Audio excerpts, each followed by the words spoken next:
I grew up with 70s. At this point, we used to call it heavy metal, but it's heavy rock, right? Scorpions, UFO, Iron Maiden, beginning of Iron Maiden, right? And was crazy about, even at that time, crazy about anything that had melody, had structure, so a lot of the classically oriented stuff. So Uli John Roth, who played for the Scorpions, I liked where he went with his solo work. Rainbow, so Richie Blackmore was another guy that had a big influence early on. But I also have a huge appetite for new music.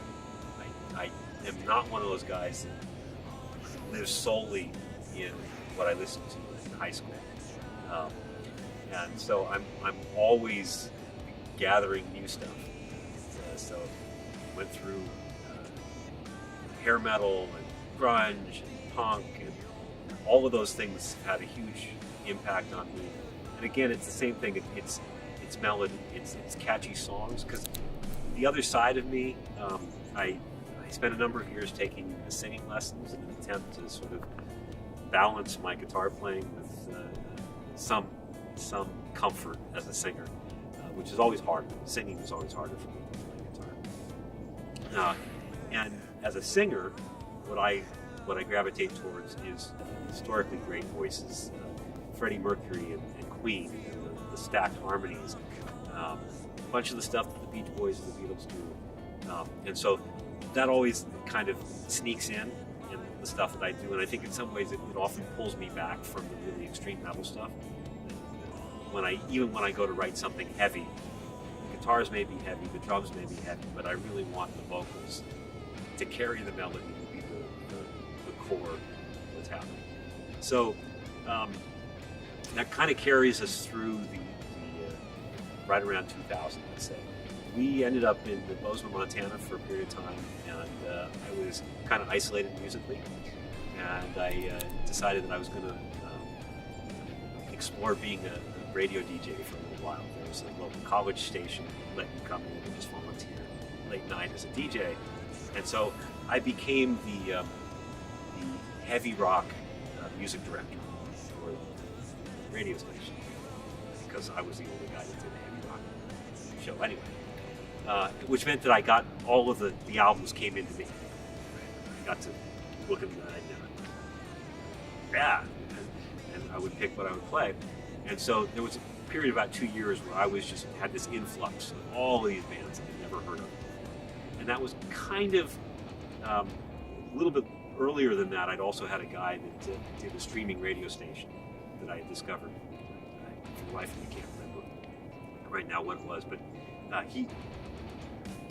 he's my argument for why all of the technology that we have today that suggests the music for you isn't as good as having one person whose opinion you trust recommend music. This guy, he'd stream stuff on his station, and I would like 95% of it, 98% of it. Right? There'd be like a song, I don't like that one, but everything, and not only did I like it, everything was new. I'd never heard of any of these bands. They were all European metal bands, just completely different. And so I, during that period, discovered Poison Black, Sentenced, Karen, a bunch of Him, a bunch of the goth metal bands, mostly from Finland, and then a bunch of German and Swedish bands as well, and kind of reinforced that thing that I had going all the way back to Rainbow and the Scorpions, which is there's something about European metal that's a little different for me than the way Americans approach it, and really gets me here. And so that was really what was ticking, or bouncing around in my head as we were working on this album. A bunch of the ideas that I'd written were kind of the combination of 7-string guitar, the dark, ominous goth metal mood, and yet my desire for sung vocals and melody in the vocals, and harmonic structure of the vocals. And that kind of all came together, and that roughly is what Floodfall is.